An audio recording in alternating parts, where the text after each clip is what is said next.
Why did the United States attack Libya, Iraq, Afghanistan, and Yemen? Why are U.S. operatives helping to destabilize Syria?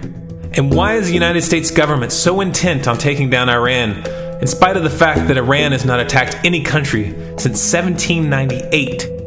And what's next? What are we headed for? When you look at the current trajectory that we're on, it doesn't make any sense at all if you evaluate it based on what we're taught in school. And it doesn't make any sense if you base your worldview on the propaganda that the mainstream media tries to pass off as news. But it makes perfect sense once you know the real motives of the powers that be. In order to understand those motives, we first have to take a look at history. In 1945, the Bretton Woods Agreement established the dollar as the world reserve currency, which meant that international commodities were priced in dollars. The agreement, which gave the United States a distinct financial advantage, was made under the condition that those dollars would remain redeemable for gold at a consistent rate of $35 per ounce. The United States promised not to print very much money, but this was on the honor system, because the Federal Reserve refused to allow any audits or supervision of its printing presses. In the years leading up to 1970, expenditures in the Vietnam War made it clear to many countries that the U.S. was printing far more money than it had in gold. And in response, they began to ask for their gold back. This, of course, set off a rapid decline in the value of the dollar. The situation climaxed in 1971 when France attempted to withdraw its gold and Nixon refused. On August 15th, he made the following announcement. I have directed the Secretary of the Treasury to take the action necessary to defend the dollar against the speculators. I have directed Secretary Connally to suspend temporarily the convertibility of the dollar into gold or other reserve assets, except in amounts and conditions determined to be in the interest of monetary stability and in the best interest of the United States. This was obviously not a temporary suspension, as he claimed, but rather a permanent default. And for the rest of the world who had entrusted the United States with their gold, it was outright theft.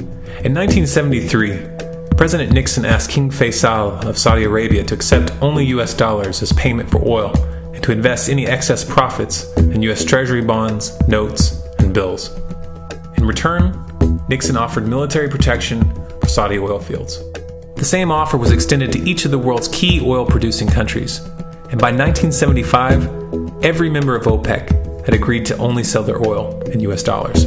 The act of moving the dollar off of gold and tying it to foreign oil instantly forced every oil-importing country in the world to start maintaining a constant supply of Federal Reserve paper.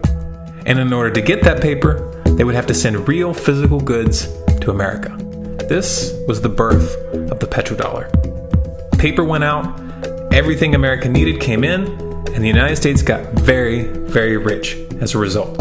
It was the largest financial con in recorded history.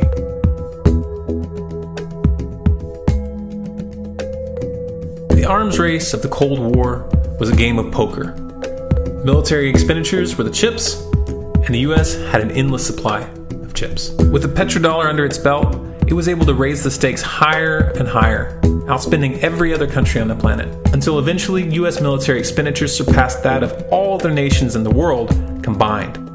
The Soviet Union never had a chance. The collapse of the communist bloc in 1991 removed the last counterbalance to American military might. The United States was now an undisputed superpower with no rival. Many hoped that this would mark the beginning of a new era of peace and stability. Unfortunately, there were those in high places who had other ideas. Within that same year, the U.S. invaded Iraq in the first Gulf War. And after crushing the Iraqi military and destroying their infrastructure, including water purification plants and hospitals, crippling sanctions were imposed which prevented that infrastructure from being rebuilt. These sanctions, which were initiated by Bush Sr. and sustained throughout the entire Clinton administration, lasted for over a decade and were estimated to have killed over 500,000 children. The Clinton administration was fully aware of these figures. We have heard that 500,000 children have died. I mean, that's more children than died in Hiroshima. And you know, is the price worth it? I think this is a very hard choice, but we think the price is worth it. Miss Albright, what exactly was it that was worth killing 500,000 kids for? In In November of 2000, Iraq began selling its oil exclusively in euros. This was a direct attack on the dollar and on U.S. financial dominance, and it wasn't going to be tolerated. In response, the U.S. government, with the assistance of the mainstream media, began to build up a massive propaganda campaign claiming that Iraq had weapons of mass destruction and was planning to use them. In 2003, the U.S. invaded, and once they had control of the country, oil sales were immediately switched back to dollars. This is particularly notable due to the fact that switching back to the dollar meant a 15 to 20% loss in revenue due to the euro's higher value. It doesn't make any sense at all unless you take the petrodollar into account. So I came back to see him a few weeks later, and by that time we were bombing in Afghanistan. I said, "Are we still going to war with Iraq?" And he said, "Oh, it's worse than that." He reached over on his desk, he picked up a piece of paper, he said, I just got this down from upstairs, meaning the Secretary of Defense's office today, and he said, "This is a memo that describes how we're going to take out 7 countries in 5 years, starting with Iraq and then Syria, Lebanon, Libya, Somalia, Sudan, and finishing off Iran. Let's take a look at the events of the past decade and see if you see a pattern. In Libya, Gaddafi was in the process of organizing a bloc of African countries to create a gold-based currency called the dinar, which they intended to use to replace the dollar in that region. US and NATO forces helped destabilize and topple the Libyan government in 2011, and after taking control of the region, US armed rebels executed Gaddafi in cold blood and immediately set up the Libyan central bank. Iran has been actively campaigning to pull oil sales off of the dollar for some time now, and it has recently secured agreements to begin trading its oil in exchange for gold. In response, the US government, with mainstream media assistance, has been attempting to build international support for military strikes on the pretext of preventing Iran from building a nuclear weapon. In the meantime, they established sanctions which US officials openly admit are aimed at causing a collapse of the Iranian economy. Syria is Iran's closest ally, and they are bound by mutual defense agreements. The country is currently in the process of being destabilized with covert assistance from NATO, and though Russia and China have warned the United States not to get involved, the White House has made statements within the past month indicating that they are considering military intervention. It should be clear that military intervention in Syria and Iran isn't being considered. It's a foregone conclusion, just as it was in Iraq and Libya. The U.S. is actively working to create the context which gives them the diplomatic cover to do what they already have planned. The motive for these invasions and covert actions becomes clear when we look at them in their full context and connect the dots. Those who control the United States understand that even if a few countries begin to sell their oil in another currency, it will set off a chain reaction and the dollar will collapse. They understand that there is absolutely nothing else holding up the value of the dollar at this point, and so does the rest of the world. But rather than accepting the fact that the dollar is nearing the end of its lifespan, the powers that be have made a calculated gambit. They have decided to use the brute force of the US military to crush each and every resistant state in the Middle East and Africa.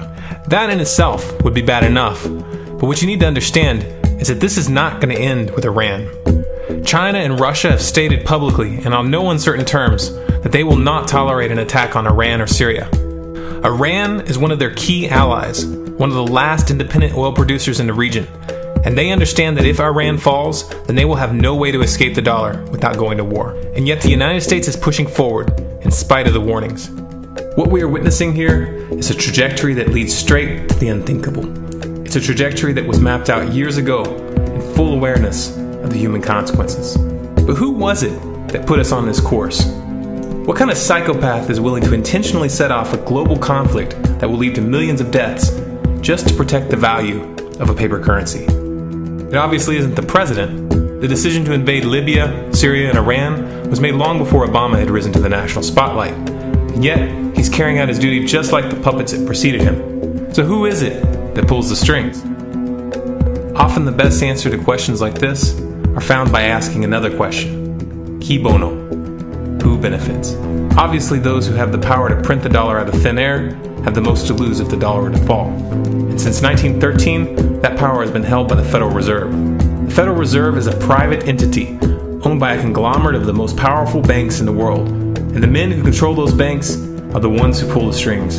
To them, this is just a game. Your life and the lives of those you love are just pawns on their chessboard. And like a spoiled 4-year-old who tips the board onto the floor when they start to lose, the powers that be are willing to start World War III to keep control of the global financial system. Remember that when these wars extend and accelerate. Remember that when your son or your neighbor's son comes back home in a flag-draped coffin. Remember that when they point the finger at the new boogeyman, because the madmen who are running this show will take this as far as you allow them to. So how much time do we have left? It's a question I hear constantly, but it's the wrong question.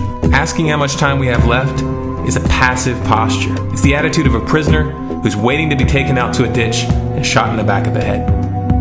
What are our chances? Can we change course? Also the wrong question. The odds don't matter anymore. If you understand what we're facing, then you have a moral responsibility to do everything in your power to alter the course that we're on, regardless of the odds. It's only when you stop basing your involvement on the chances of success that success actually becomes possible. To strip the ill-begotten power from the financial elites and to bring these criminal cartels to justice will require nothing less than a revolution. The government is not going to save us. The government is completely infiltrated and corrupt to the core. Looking to them for a solution at this point is utterly naive. There are 3 stages of revolution, and they are sequential. Stage 1 is already underway. Stage 1 is the ideological resistance. In this stage, we have to actively work to wake up as many people as possible about what is happening and the direction we're headed. All revolutions originate from a shift in the mindset of the population, and no other meaningful resistance is possible without it. Success in this stage of the game can be measured by the contagion of ideas. When an idea reaches critical mass, it begins to spread on its own and seeps into all levels of society. In order to achieve that contagion, we need more people in this fight. We need more people speaking out, making videos, writing articles, getting this information onto the national and international stage. And we especially need to reach the police and the military. Stage 2 is civil disobedience, also known as nonviolent resistance. In this stage, you put your money where your mouth is, or more accurately, you withhold your money and your obedience from the government, and you do everything in your power to bring the gears of the state to a halt. Practiced in mass, this method alone is often enough to bring a regime to its knees. However, if you fail at this stage, Stage 3 is inevitable. Stage 3 is direct physical resistance. Direct physical resistance is the last resort, and it should be avoided and delayed as long as possible. And it should only be invoked after all other options have been thoroughly exhausted. There are those who talk tough and claim that they will resist when the time comes. But what those people fail to realize is that if you are inactive during the first 2 stages and save your efforts for the last resistance, then you will fail. When the Nazis were moving door to door, dragging people out of their homes in Germany, that was the time to fight back physically. But due to the lack of ideological resistance and civil disobedience leading up to that moment, even an armed uprising would have likely failed at that point. An armed uprising can only succeed if the people have established an attitude of active resistance. And active resistance is only possible after their minds have broken free from the mainstream propaganda. If you want to fight back, it's now or never. You're not going to get another chance, and the stakes are far higher than they were in Nazi Germany.